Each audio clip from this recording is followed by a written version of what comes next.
గ్రామ పంచాయతీ ఎన్నికల్లో గులాబీ జెండాను ప్రజలు గుండెలకు హత్తుకున్నారని అన్నారు మాజీ మంత్రి సింగిరెడ్డి నిరంజన్ రెడ్డి. ప్రభుత్వ నిర్లక్ష్యం వల్లే పంచాయతీలు నిర్వీర్యమయ్యాయని, పత్రం మంజూరులో కాంగ్రెస్ సర్కారం ఉందంటూ దుయ్యబట్టారు.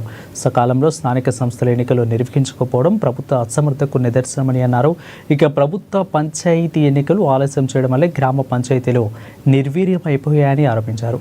ప్రభుత్వం పట్ల తీవ్ర అసహనం, అసంతృప్తి వ్యక్తం చేస్తూ ఓటు ద్వారా కాంగ్రెస్ ప్రభుత్వానికి బుద్ధి చెప్పారని మాజీ మంత్రి సింగిరెడ్డి నిరంజన్ రెడ్డి తెలిపారు. రాష్ట్రంలో 2 సంవత్సరాల క్రితం జరగాల్సినటువంటి గ్రామ పంచాయతీల ఎన్నికలు ఇప్పుడు ఉండేటువంటి రాష్ట్ర కాంగ్రెస్ ప్రభుత్వం ఉద్దేశపూర్వకంగానే వాయిదా వేస్తూ రావడంతో పాటు గ్రామ పంచాయతీలకు రావాల్సినటువంటి నిధులు రాకుండా ప్రభుత్వమే కాలాపన చేయడం ద్వారా పంచాయతీలకు, గ్రామాలకు నష్టం జరిగింది.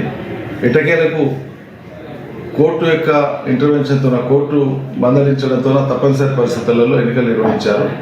సరే, పార్టీ రహిత ఎన్నికలే అయినప్పటికీ కూడాను ఆయా రాజకీయ పార్టీలే అభ్యర్థుల్ని బలపరిచి, మద్దతు ఇచ్చి, రంగంలో దించి ప్రత్యక్షంగా రాజకీయ పార్టీలే ప్రచారం చేయడం, దాంతోపాటు సాక్షాత్తు ముఖ్యమంత్రి ఆయా జిల్లాల పర్యటన గ్రామ పంచాయతీ ఎన్నికల సందర్భంలోనే నిబంధనలకు విరుద్ధంగా పెట్టుకొని ఆయా జిల్లాలు పర్యటించి ప్రజలకు అప్పీల్ చేయడం, సర్పంచ్ని గెలిపించడమని ఇదంతా మనం చూస్తున్నాం.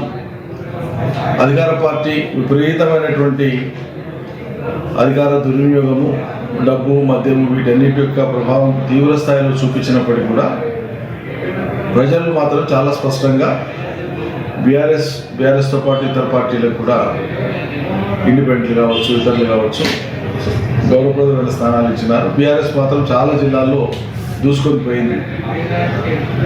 పెద్ద పెద్ద గ్రామ పంచాయతీలను కూడా పెద్ద మెజార్టీలతో గెలిపించినారు ప్రజలు.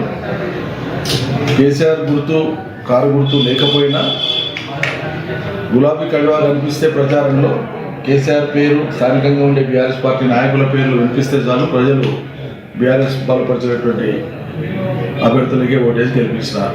మొదటి విడత, 2వ విడత, 3వ విడతల్లో కూడా రాష్ట్ర వ్యాప్తంగా ఇదే తీరు కొనసాగింది. ఇందులో 2 విషయాలు ప్రస్ఫుటంగా మనకు పరిశీలనకు వచ్చినాయి.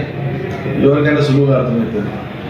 సాధారణంగా ఓ ప్రభుత్వం యొక్క పనితీరు పర్వాలేదు అనుకున్నప్పుడు అధికార పార్టీకి అనుకూలంగా ఫలితాలు రావడం రివాజ్. ఇంకా ఈ అధికార పార్టీ